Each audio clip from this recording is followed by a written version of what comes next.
Hola, en este pequeño video vamos a tratar de hablar acerca de la vía gustativa. A mí me gustaría que te preguntaras, o si lo has hecho, bueno, te felicito, que si alguna vez has pensado por qué tus alimentos favoritos saben tan bien, cómo es que sabes que ese alimento te gusta o por qué no te gusta.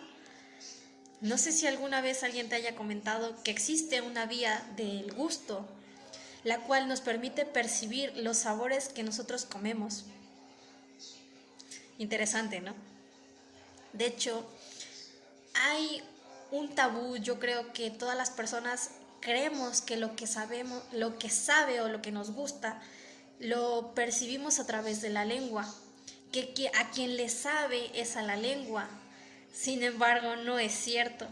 La lengua simplemente es una estructura que va a recibir los alimentos para posteriormente procesarlos, pero no es quien percibe el sabor.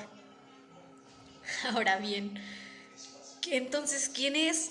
Bueno, antes que nada me gustaría contarles algunas generalidades de lo que es el sentido del gusto.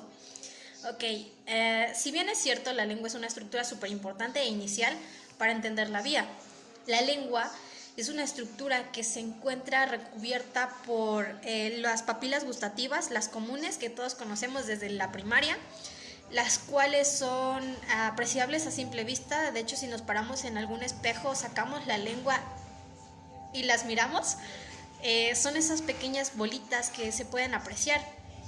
Sin embargo, las papilas gustativas solo son una estructura superficial también, porque debajo de las papilas gustativas encontramos los llamados corpúsculos gustativos, que son realmente la esencia de la lengua, las cuales se van a encargar de recibir esa información y conducirla hacia otra zona, pero no con más ansias. Toda esta información se basa en las llamadas vías que van a funcionar a base de neuronas.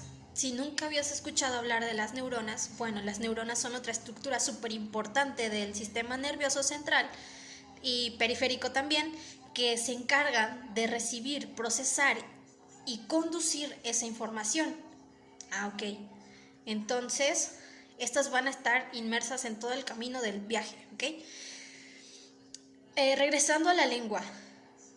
Llega un alimento, lo introduces a tu boca, se actúa a través de un mecanismo químico que va a liberar químicos para provocar un sinfín de procesos.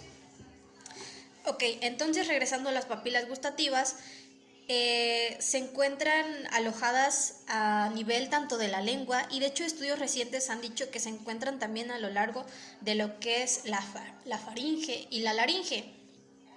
Es decir, que también pueden percibir el sabor. Otra de las generalidades más es los 4 sabores primarios que nosotros conocemos, es decir, el dulce, el salado, el amargo y el ácido. Sin embargo, hace no mucho se integró un 5º sabor. ¿Cuál es ese 5º sabor? Bueno, este 5º sabor es el llamado umami.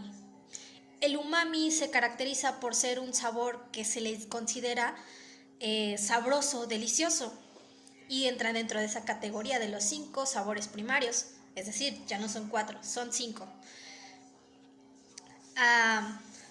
Ahora que tienes en cuenta eso, me gustaría comenzar propiamente con la vía. ¿Cómo funciona esta vía? Bueno, esta vía comienza propiamente, repito, en la lengua, en donde introduces algún alimento o alguna sustancia a tu boca y se activan las papilas gustativas, en concreto los corpúsculos gustativos, que se encuentran recubiertos por la mucosa lingual de la lengua. Y bueno, hay 3 ramas específicas de neuronas que se van a encargar de recibir, procesar y conducir esa información. ¿A través de qué ramas? Los llamados ganglios, que corresponden a 3 de los pares craneales más importantes, que corresponden al 7º, al 9º y el 10º par craneal. Recordándolos un poco, el 7º par craneal es el facial, el 9º par craneal es el glosofaringio y el 10º es el vago. ¿Okay? Cada uno de ellos va a viajar o a hacer su recorrido a través de estas diferentes ramas de neuronas que posteriormente van a llegar a una estructura llamada tronco encefálico. Este tronco encefálico realmente es una estructura muy importante de nuestro sistema porque es una estructura en donde se encuentra el origen real de todos los pares craneales, es decir, toda la inervación que hay en nuestro cuerpo y que regula un sinfín de funciones como lo son el estornudo, la tos, el vómito, el hipo, los ciclos de sueño, la formación reticular y algo muy importante, la decusación. ¿Por qué nos importa la decusación en este aspecto? ¿O por qué la recalqué tan de momento? Porque la decusación es ese punto en el que la información que nosotros estamos percibiendo básicamente va a cambiar de dirección. Es decir, imagínate que ese estímulo que tú estás poniendo en tu boca va a cambiar de dirección. Es decir, se dice que si entra de un lado derecho, va a llegar a un hemisferio izquierdo de la cabeza. El cerebro se divide en dos hemisferios, un hemisferio izquierdo y un hemisferio derecho, importante para el papel de la decusación, es decir, cambiar de dirección. Ahora, una vez que se ha realizado la decusación al nivel del tronco encefálico, propiamente sigue a través su recorrido a través de estas ramas que son propiamente neuronas nuevamente, sigue su camino a otra estructura más, llamado el núcleo del tracto solitario. Esta estructura básicamente se va a encargar de clasificar más que clasificar, perdón, es como unir, es el punto al que llegan todas estas ramas. Decíamos que viajaban por 3 ramas diferentes, en donde al llegar a la lengua se iban a través de esas 3 ramas, y el papel que va a jugar el núcleo del tracto solitario es que va a unir toda esa información, la va a juntar para posteriormente pasarla a otra estructura más. ¿Cuál es esa estructura? El llamado tálamo. El tálamo es otra estructura que igualmente se encarga de dar funciones de clasificación y ordenamiento a toda esta información. ¿Por qué? Porque la información no solamente se habla de la información que viene del gusto propiamente. Nosotros tenemos 5 vías sensitivas, las cuales son la vista, el olfato, el gusto, la audición y el tacto. Es por ello que el tálamo realmente tiene un trabajo súper importante, porque no solamente controla o regula algún sentido, de hecho controla otras más funciones. Sin embargo, en cuanto a la función que va a desempeñar con el sentido del gusto, es eso, clasificarla, darle una ubicación, darle un núcleo a esta modalidad. ¿Cuál es ese núcleo? Bueno, su núcleo es el llamado núcleo posteromedial, que básicamente es para el sentido del gusto. Una vez que se encuentra en el núcleo ventroposteromedial, va a pasar, porque ya está ordenado, va a pasar hacia la corteza gustativa en el cerebro propiamente. Ahora sí ya llegó a nuestro cerebro en una zona específicamente que se llama, son las zonas 43 de Brodmann. Brodmann fue una persona que encontró 52 zonas, cada una diferente, pero a nosotros la que nos importa en este momento es la 43 de Brodmann, ¿ok? Es corteza gustativa. Y bueno, repito un poquito acerca de la vía por si te enredé, perdón. La cual entra a la lengua, masticación, todo este proceso. Se activan los corpúsculos gustativos, viaja a través de 3 vías diferentes, de que son los ganglios, de los pares craneales correspondientes, 7º, 9º y 10º par craneal, posteriormente enviados a tronco encefálico, decusan, llegan al núcleo del tracto solitario, posteriormente al tálamo, y del tálamo llega a corteza gustativa, específicamente zona 43 de Brodmann, y se formó la sensación del gusto.